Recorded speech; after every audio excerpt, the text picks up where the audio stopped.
Dahanu road ते नाशिक नवीन railway मार्ग होणार, रेल्वे मंत्र्याने मंजुरी दिलेली आहे, सर्वांना माहितीच आहे। त्याच्यानंतर अनेकांनी असे प्रश्नसुद्धा केलेले होते की दादा हा जो डहाणूपासून ते नाशिकपर्यंत रेल्वे मार्ग होणार आहे, तर रेल्वे स्टेशन कुठे कुठे बनू शकतात, असे अनेकाचे प्रश्न होते। मंजुरी वगैरे झालेले आहे, काय कुठे कुठे स्टेशन बनण्याची शक्यता आहे, असे अनेक प्रश्न केलेले होते। आजच्या व्हिडिओमध्ये सर्व काय आपण जाणून घेणार आहे। व्हिडिओला आताच लाईक करा, चॅनलला कोणी नवीन आला असेल चॅनलला सबस्क्राईब करून घ्या असेच नवीन अपडेट बघण्यासाठी, आणि शेवटला नंतर कमेंट करा।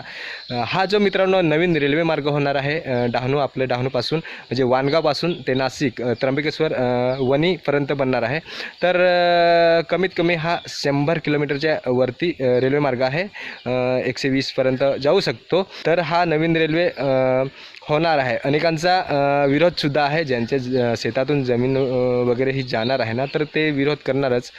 आणि अनेक असे कमेंट पण करतात की बरं होईल, हे रेल्वे होईल तर बरं होईल, आम्हाला काम वगैरे भेटणार। हां मित्रांनो, रोजगार भेटणार आहे। आणि मुख्य म्हणजे मित्रांनो हा आपल्याला आता प्रवास जो करावा लागतो डहाणूपासून नाशिक किंवा नाशिकपासून डहाणूपर्यंत, ज्या लोकांना कायमचा प्रवास करावा लागतो त्या लोकांना मात्र जास्तीत जास्त फायदा होणार आहे।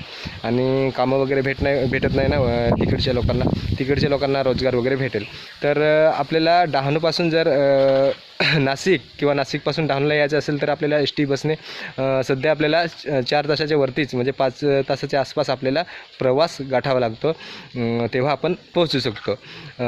पण ही रेल्वे जेव्हा होणार तयार डहाणूपासून ते नाशिकपर्यंत, तेव्हा मात्र आपण मित्रांनो 2 तासात, पावणे 2 तासात गाठू शकतो। म्हणजे आपल्या प्रवासांना 3 तासाचा प्रवास कमी होणार, म्हणजे कमीत कमी वेळात पोहोचू शकतात, हा मात्र फायदा होणार आहे। त्याच्यानंतर अनेकांनी असे प्रश्न केले होते की दादा हा जो नवीन रेल्वे मार्ग बनणार आहे डहाणू ते नाशिक, तर स्टेशन कुठे कुठे बनू शकतात, कुठे कुठे बनण्याची शक्यता आहे रेल्वे स्टेशन, असे सुद्धा अनेकांचे प्रश्न होते। तर हा जो नवीन रेल्वे मार्ग होणार आहे डहाणू ते नाशिक, तर याच्यात काहीतरी 5 तालुके पडत आहे, 5 किंवा 6 तालुके, 100च्या वरती हा प्रवास आहे, रेल्वे मार्ग आहे। तर नॉर्मल मित्रांनो बघायला गेले तर रेल्वे स्टेशन मित्रांनो रेल्वे एरियामध्ये बघायला गेले तर 15 किलोमीटरच्या वरती रेल्वे स्टेशन बनत आहे। तर आपला जो हा नवीन रेल्वे मार्ग होणार आहे ना मित्रांनो, तर याच्यात वाणगावपासून ते त्र्यंबकेश्वर वणीपर्यंत 10 किंवा 12 स्टेशन बनण्याची शक्यता आहे। हा मित्रांनो, तालुक्यामध्ये 2 किंवा 3 रेल्वे स्टेशन येतील, ही कन्फर्म आहे मित्रांनो। तर जिथला एरिया लोकसंख्या वगैरे जास्त आहे, बाजार वगैरे आहे, मुख्य मेन गाव येत आहे, तिथे रेल्वे स्टेशन कन्फर्म बनेल, शक्यता आहे बनण्याची, एवढं खरं आहे। तर टोटल 10 किंवा 12 रेल्वे स्टेशन बनू शकतात। तर हे अनेकांचे असे प्रश्न होते। मात्र अजून मंजुरी वगैरे स्टेशनाची वगैरे झालेली नाही, रेल्वे होणार ही खरी मंजुरी झालेली आहे। तर जेव्हा रेल्वे होईल, सर्व होईल तेव्हा कन्फर्म करतील स्टेशन इथे बनवायचे आहे का तिथे बनवायचं आहे।